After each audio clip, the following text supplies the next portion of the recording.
Você está sintonizado na 95,9, a mais informada da região. Programa 30 Minutos de Notícias, um projeto de extensão do curso de Comunicação Social da UFRR em parceria com a Rádio e TV Universitária. Coordenação e supervisão do professor doutor Edileuson Almeida. Fique por dentro dos acontecimentos do dia com informações sobre política, economia, cultura e muito mais. Não perca nem um segundo. O programa 30 Minutos de Notícias começa agora. Boa tarde, eu sou o Jacildo Bezerra. Começa agora o programa 30 Minutos de Notícias, com muita informação e serviços. Você está na Rádio Universitária 95,9. Acompanhe a nossa programação pelo aplicativo Rádiosnet e pela internet em radio.ufrr.br e no Instagram, 30 Minutos de Notícias. Anota o nosso WhatsApp, 95 981 18 80 39. Aqui você ouve as notícias em português e espanhol. Confira as notícias de hoje. Nações Unidas diz que pandemia de HIV/AIDS pode acabar em 2030. Depois de ocupar a vice-lanterna em 2021, Roraima melhora 5 posições no ranking de competitividade em segurança pública em 2022. Fase final dos Jogos Escolares de Roraima conta com mais de 80 duplas de vôlei de praia da capital e do interior. A UFRR adiou para o dia 6 de agosto a data para pagamento da taxa de inscrição para o vestibular indígena 2024. Confira essas e outras notícias aqui na Rádio Universitária FM 95,9. Eu volto em 30 segundos. Programa 30 Minutos de Notícias. Programa 30 Minutos de Notícias. A Universidade Federal de Roraima adiou para o dia 6 de agosto a data limite para pagamento da taxa de inscrição. Confira os detalhes. O dia 2 de agosto era a data limite para pagamento da taxa de inscrição do vestibular indígena 2024. A Universidade Federal de Roraima decidiu prorrogar a data de vencimento para o dia 6 de agosto. A instituição informa que o período de inscrição não foi prorrogado. O prazo para inscrição encerrou no dia 28 de julho. Este ano, o processo seletivo destinado ao ingresso de estudantes indígenas, o PCI 2024, está ofertando 227 vagas distribuídas em 25 cursos de graduação. As aulas começam no primeiro semestre de 2024. São 40 vagas para o curso de Gestão em Saúde Coletiva Indígena, mais 40 vagas para o curso de Gestão Territorial Indígena e outras 60 vagas para o curso de Licenciatura Intercultural. Também são oferecidas mais 87 vagas para outros 17 cursos de graduação da UFRR. A prova objetiva e a redação do vestibular indígena serão aplicadas no dia 17 de setembro, das 8 ao meio-dia, no campus Paricarana da UFRR. De Edileuson Almeida, para o 30 Minutos. Fase final dos Jogos Escolares de Roraima conta com mais de 80 duplas de vôlei de praia da capital e do interior. Após 10 anos, uma dupla do interior do estado sobe ao pódio. A reportagem é de Christian Cruz. Do dia 30 a 1º de agosto, a Arena de Vôlei de Praia do Parque Anauá recebeu 88 duplas que disputaram a etapa final dos Jogos Escolares de Roraima. As disputas foram no naipe mirim infantil masculino e feminino. No mirim feminino, as atletas Maria Eduarda e Adriane, da Escola Camilo Dias, garantiram a vaga. Maria Eduarda fala empolgada sobre a emoção de mais um pódio. Legal, é emocionante participar dos Jogos Escolares. Eu participo desde o meu primeiro ano de mirim. Areia, eu sempre fui terceiro lugar e esse é meu primeiro ano que eu vou pro Nacional de Areia representar o estado no JEBs. Então, legal, é emocionante, é tudo de bom. Um dos destaques desta edição foi a participação da dupla mirim masculina de Rorainópolis, que quebra um jejum de 10 anos de uma dupla de fora da capital disputar uma final e conquistar a segunda colocação. A expectativa era ganhar, né, final, aí só que não foi como planejado, mas foi muito bom para a experiência e treinar mais, né, para no próximo ano conseguir. Volta para casa, mas volta feliz. Consegui uma medalha. A única medalha que nós conseguimos, primeiros jogos juntos.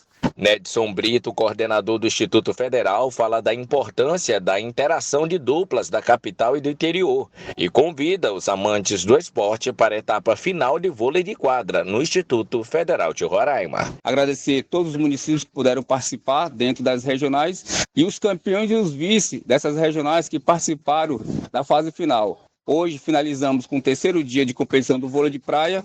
Amanhã iniciamos a quadra no Instituto Federal de Roraima. Já no infantil masculino, a dupla da escola Camilo Dias, Guilherme e Neudson, levaram a melhor. No feminino, duas duplas da escola Tancredo Neves disputaram o lado mais alto do pódio. Quem levou a melhor foi a Tâmila e a Sami. As duplas campeãs representarão Roraima nos Jogos Nacional da Juventude em setembro. Christian Cruz para o 30 Minutos de Notícias. Roraima melhora 5 posições no ranking de competitividade em segurança pública em 2022. No ano de 2021, o estado estava em último lugar. Vamos conferir os detalhes na reportagem. Roraima passou do último lugar para a 22ª colocação. O estado subiu 13 posições no pilar de sustentabilidade, capital humano, infraestrutura, inovação e de eficiência da máquina pública. O Centro de Liderança Pública, o CLP, avaliou de forma negativa pontos como segurança pessoal, mortalidade no trânsito, segurança patrimonial e entre outros. Questões como mortes a esclarecer e qualidade de informação de criminalidade, o estado recebeu nota 0. Vale lembrar que em julho de 2022, o Anuário de Segurança Pública apontou que Roraima é o pior estado em distribuição de informação. O estado recebeu as seguintes notas de segurança pessoal de 39,71, mortalidade no trânsito de 51,74, números alarmantes no déficit carcerário com 74,25 e 83,54 presos sem condenação. Para entender o cenário de segurança atual, é observado os dados de 2021. Estima-se assim que em 2021 a taxa do estado foi de 35,5 mortes a cada 100 mil habitantes. Em 2020, essa taxa de mortes era de 33,6 a cada 100 mil habitantes. Comparados a nível nacional, em 2020, as mortes no Brasil caíram 6,5%, registrando assim quase 3 mil mortes a menos. No quesito violência contra a mulher, o estado de Roraima em 2021 teve uma taxa de 8,3 homicídios de mulheres para cada 100 habitantes em 2021 e com a segunda maior taxa de violência doméstica. Elaine Oliveira para o programa 30 Minutos de Notícias. Nações Unidas diz que pandemia de HIV/AIDS pode acabar em 2030. A meta faz parte dos Objetivos de Desenvolvimento Sustentável e busca zerar as novas infecções por HIV, zerar a discriminação e também as mortes relacionadas à AIDS. Confira mais informações na reportagem. Em Roraima, o primeiro caso foi registrado em 1986. Atualmente, já são 3.279 pessoas vivendo com HIV. Segundo o histórico da evolução de infecção por HIV no Brasil, da agência UNAIDS, ligada à ONU, o relatório do Programa Conjunto das Nações Unidas sobre HIV/AIDS aponta que a pandemia da doença pode acabar em 2030. A meta faz parte dos Objetivos de Desenvolvimento Sustentável e busca zerar as novas infecções por HIV, zerar a discriminação e zerar as mortes relacionadas à AIDS. As mulheres trans formam o grupo com maior percentual de pessoas com vírus HIV, de acordo com o relatório da UNAIDS. Enquanto 0,7% da população global estava com AIDS em 2022, o percentual era de 10,3% entre as pessoas trans. A boa notícia é que houve uma redução global de novas infecções pelo vírus HIV. De 1995 para 2022, a queda foi de 59%. A principal mensagem do relatório é que o caminho para acabar com a AIDS é fortalecer as organizações da sociedade civil que combatam a doença, garantir financiamento para as políticas públicas da área e enfrentar as desigualdades do acesso a essas políticas. A Secretaria Estadual de Saúde foi procurada para comentar as ações em Roraima, Roraima. Em nota, a CESAL informou que o estado contabilizou 300 casos de HIV e 191 casos de AIDS em 2022. Em 2023, até o dia 18 de julho, foram contabilizados 201 casos de HIV e 101 casos de AIDS. A nota informa ainda que no período de julho de 2022 a junho de 2023, registrou 819 em tratamentos em todos os municípios de Roraima. Jamila Correia, técnica do Núcleo Estadual do Controle de DSTs AIDS, comenta as ações da Secretaria Estadual de Saúde. O Núcleo de Controle Estadual das ISTs, AIDS e hepatites virais vem trabalhando e fortalecendo incansavelmente nos últimos anos a expansão das ações e estratégias relacionadas à prevenção combinada, testagem, diagnóstico e tratamento, principalmente do HIV e da AIDS. Temos, então, ações e estratégias já implementadas, nos municípios. Nós contamos, então, com a PrEP e com a PEP. Hoje, 14 municípios já foram ampliados, já foram capacitados, já têm ofertado a PEP, que é a profilaxia pós-exposição. Então, a população já tem acesso a essa estratégia, a essa profilaxia. E também o nosso cenário hoje, que nós temos com a PrEP, que é a profilaxia pré-exposição, 3 municípios já foram implementados. A capital Boa Vista, Pacaraima e Rorainópolis, que também já disponibiliza a oferta dessa estratégia em suas unidades básicas de saúde e também em algumas unidades hospitalares. E também o fluxo de atendimento a esses pacientes quanto à questão de testagem e diagnóstico. Todos os 15 municípios são capacitados e têm insumos para receber a população, para que seja feita a testagem e possam ser orientados, e aqueles que tiverem um diagnóstico positivo para o HIV também são orientados e inicia-se então o tratamento para esses pacientes, na qual eles são acompanhados, monitorados, não somente pela unidade de saúde, mas também via estadual, a nível estadual, por meio dos sistemas. Então eles são acompanhados e monitorados. Ana Paula Lopes para o 30 Minutos. Você está na Universitária FM 95,9. Confira depois do intervalo. Notícias em espanhol com Jodales Bravo e a entrevista do dia. Programa 30 Minutos de Notícias. Programa 30 Minutos de Notícias. E agora a participação de Jodales Bravo com as notícias em espanhol. Boa tarde. E agora, notícias em espanhol com Jodales Bravo. Buenas tardes, usted está en sintonía de Radio Universitaria 95.9 FM. 6CPC pide no comprar medicamentos en establecimientos no confiables, con el reporte informativo José Ladera desde Venezuela. A través de un comunicado, el director nacional del Cuerpo de Investigaciones Científicas Penales y Criminalísticas 6CPC, Douglas Rico, solicitó a las personas evitar las compras de medicamentos a usuarios o lugares no autorizados. Rico destacó que los medicamentos que son adquiridos en la calle se corre el riesgo de que pueda generarte en tu organismo un daño irreversible. La información fue publicada a través de un video en su cuenta de Instagram. Estos medicamentos que compras en las calles a extraños pueden ser productos inocuos, es decir, que el componente activo que tiene el medicamento no exista. Para 30 Minutos de Noticias reportó José Ladera desde el estado Bolívar, Venezuela. ONG CEPAS solicita al Estado promover una investigación seria en torno a feminicidios. El Centro de Justicia y Paz, CEPAS, solicitó este martes al Estado venezolano que promueva la investigación seria, formal, exhaustiva de los casos de feminicidio en el país.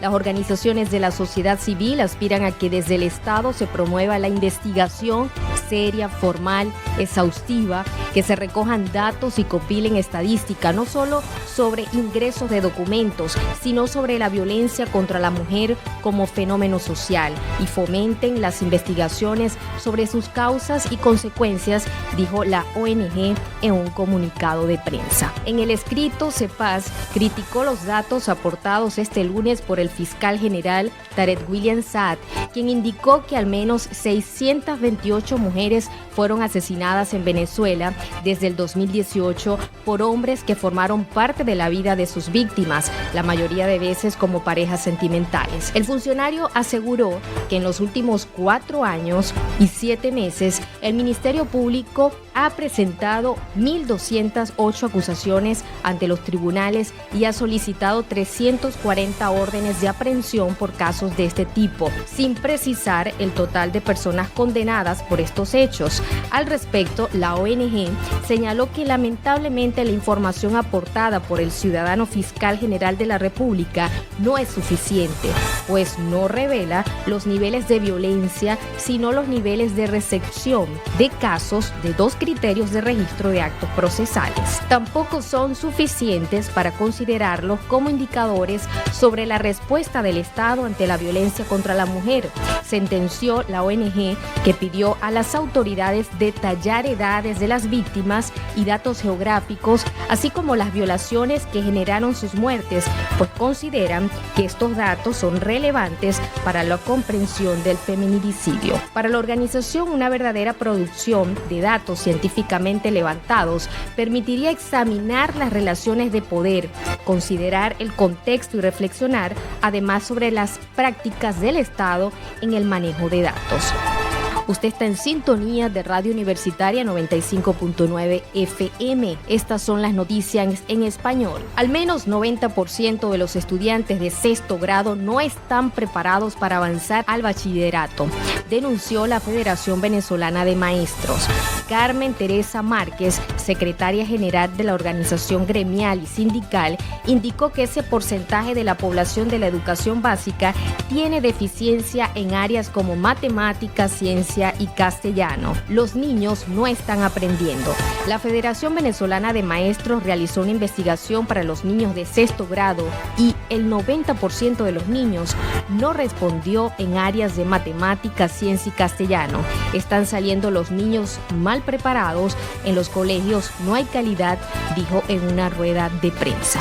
Márquez aseguró asimismo que las autoridades venezolanas obligan a los docentes a pasar a los niños y jóvenes de curso aunque no hayan recibido clases. La docente también habló de la modalidad que docentes han adoptado con el permiso de las zonas educativas para asistir menos días a los colegios, así poder dedicarse a otro trabajo que le generen ingresos económicos. La secretaria general de la FBM criticó asimismo que las autoridades no aumenten los salarios ni firmen la convención colectiva.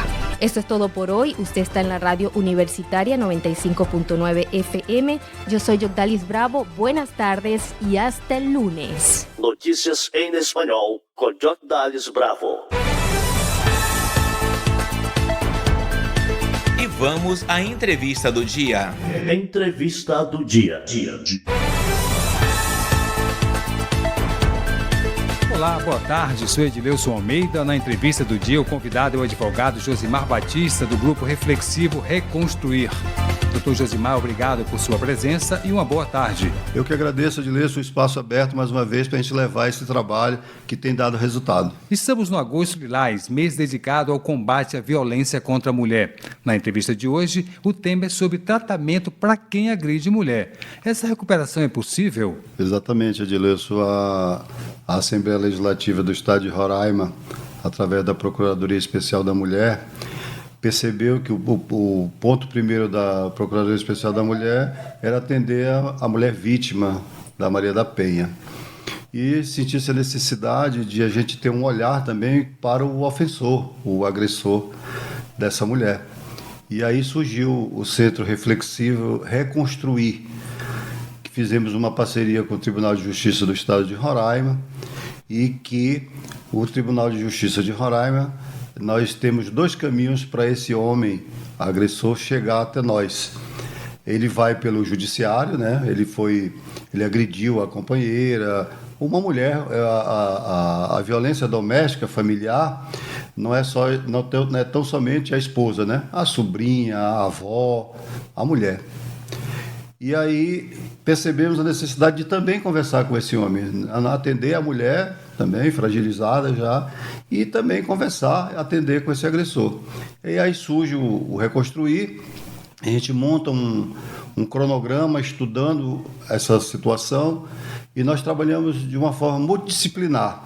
Nós temos o psicólogo, o advogado e a assistente social. São 3 profissionais num atendimento presencial. Geralmente, esses homens que vão para lá para o Reconstruir, ele tem uma ficha criminal mais branda e ele recebe o benefício dessas aulas presenciais, desse diálogo com esse homem para a gente tratar desses temas sociais, jurídicos e assistencial desse homem que causou essa destruição dessa mulher no âmbito psicológico, moral, patrimonial. Então a gente tem temas presenciais e nós trabalhamos uma vez por semana, às terças-feiras, de 8 da manhã às 10 da manhã, são 2 horas presencial, e à tarde das 14 às 16 horas. E é possível também buscar o Reconstruir de forma voluntária? Com certeza, Gilson. Nós temos esses 2 caminhos.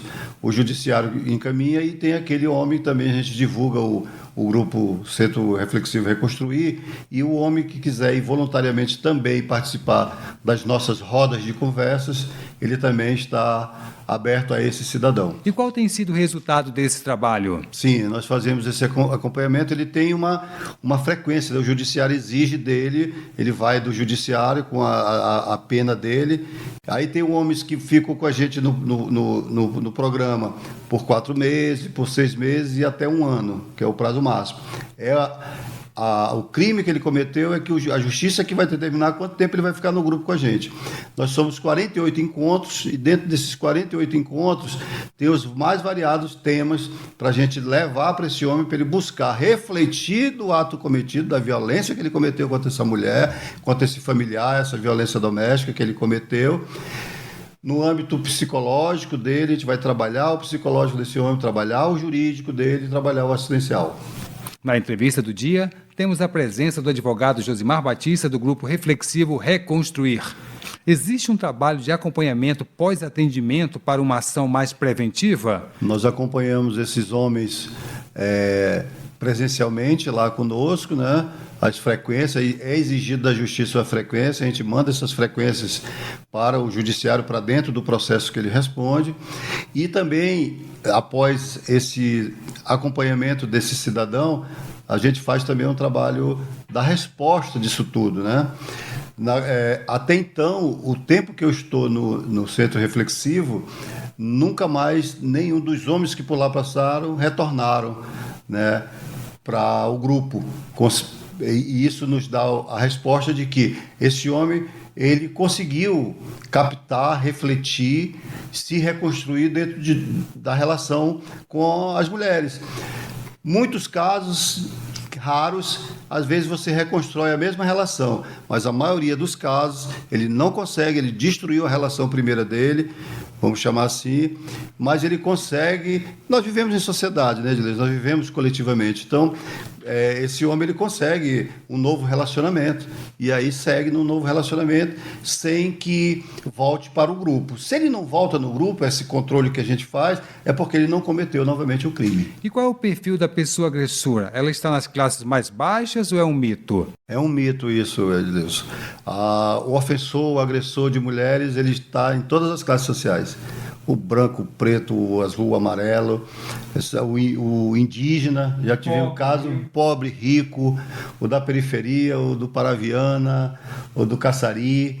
Então, respondendo especificamente para você, o agressor, ofensor, não é mito dizer que é a periferia, a pobreza que se agride. Não é. É a sociedade como um todo. Infelizmente, é um processo cultural do machismo ainda anterior, de séculos passados, que ainda persiste dentro das relações sociais, em especial marido e mulher, na relação doméstica, esse homem ser agressor. O que não se justifica, mas também tem as drogas lícitas e ilícitas também que contribuem para esse agressor. E aí as drogas lícitas e ilícitas, ela chega na sociedade, seja a classe que for. Olha, mas tem um aumento no número de denúncias. Seria por ter um sistema mais organizado para receber as mulheres? Antes não havia esse cuidado. Com certeza. Nós temos um fenômeno que ocorreu mundialmente, né, que foi a questão da pandemia. O que aconteceu na pandemia? Um estudo que a gente teve acesso, nacionalmente, mundialmente também. Vamos falar de Brasil, de Roraima. Nós vivemos num estado pequeno, né? Onde, na pandemia, o que aconteceu? As pessoas ficaram em casa. Então, as famílias começaram a viver efetivamente 24 horas juntas. E isso, muita gente não estava preparado para esse conflito. Marido e mulher, filhos, uma cunhada que ficou. Então, no período da pandemia, aumentou o número de agressões contra a mulher. E o que apresenta de estatística é que as mulheres hoje, devido a essa rede de apoio, o Estado-nação, o Estado brasileiro, dando essa rede de apoio à mulher, ela encorajou essa mulher a denunciar mais os seus agressores, porque antes ela se sentia intimidada pela relação econômica e não tinha uma mão estendida a ela para que ela buscasse essa ajuda. Hoje não. Nós temos a Casa da Mulher Brasileira, nós temos as delegacias da mulher funcionando 24 horas, a lei alterou, as delegacias funcionam 24 horas, essa mulher pode ir na delegacia a hora que ela, no momento da agressão, ela já pode partir para a delegacia, para o IML, fazer o exame de corpo de delito, a partir daí ela ir tomando as medidas cabíveis contra esse agressor, medida protetiva e assim sucessivamente até ela sair desse ambiente doméstico agressivo. Na entrevista do dia, o advogado Josimar Batista, do grupo Reconstruir. E quem precisa do Reconstruir? Como ter contato? O Grupo Reflexivo Reconstruir, que eu estou falando, é um braço social da Assembleia Legislativa do Estado. Dentro o Reconstruir está dentro da Procuradoria Especial da Mulher, que hoje é a Procuradora Especial da Mulher, a deputada Joilma. E dentro da Procuradoria nós temos o Chame, e aí eu estou aqui falando do Reconstruir. Aí nós temos o Reconstruir, ele fica no mesmo endereço, mas nós fazemos um atendimento reservado também, humanizado desse ofensor-agressor, numa sala especial, presencial na Santos Dumont, na Avenida Santos Dumont, 1470, bairro Aparecida. Conversamos com o advogado Josimar Batista, do Grupo Reflexivo. Obrigado por sua presença e uma boa tarde. Eu que agradeço, Adileso, o espaço aberto mais uma vez para a gente levar esse trabalho que tem dado resultado. Entrevista do dia. E por hoje é só. Mande sua mensagem pelo WhatsApp 95 981 18 80 39. O programa de hoje na íntegra já está disponível no Instagram, 30 Minutos de Notícias. A seguir, vamos de carona no voo 959 para curtir a melhor seleção musical de Roraima sem intervalo. Até segunda-feira ao meio-dia, aqui na Rádio Universitária 95,9. Eu sou Jacildo Bezerra. Boa tarde.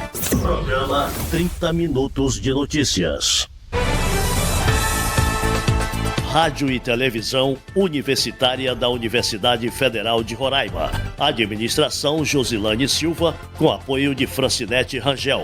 Redação de jornalismo Jéssica Nascimento, Vanessa Vieira e Rebeca de Alencar. Acadêmicos de jornalismo Nilzete Franco, Kelry Siqueira, Ildinei Júnior e Raquel Vitória. Coordenação da Rádio Universitária 95,9, Daniel Anderson Oliveira. Coordenação da Divisão Técnica Renato Rocha. Equipe da TV Universitária, canal 2.1, cinegrafistas Felipe Reis e Lacerda Carvalho. Editores Cristiano Rangel, André Tavares e Juliana Barros, também na coordenação da TV Universitária. Direção-geral da RTV, Paulo César Reis da Silva, o Paulinho.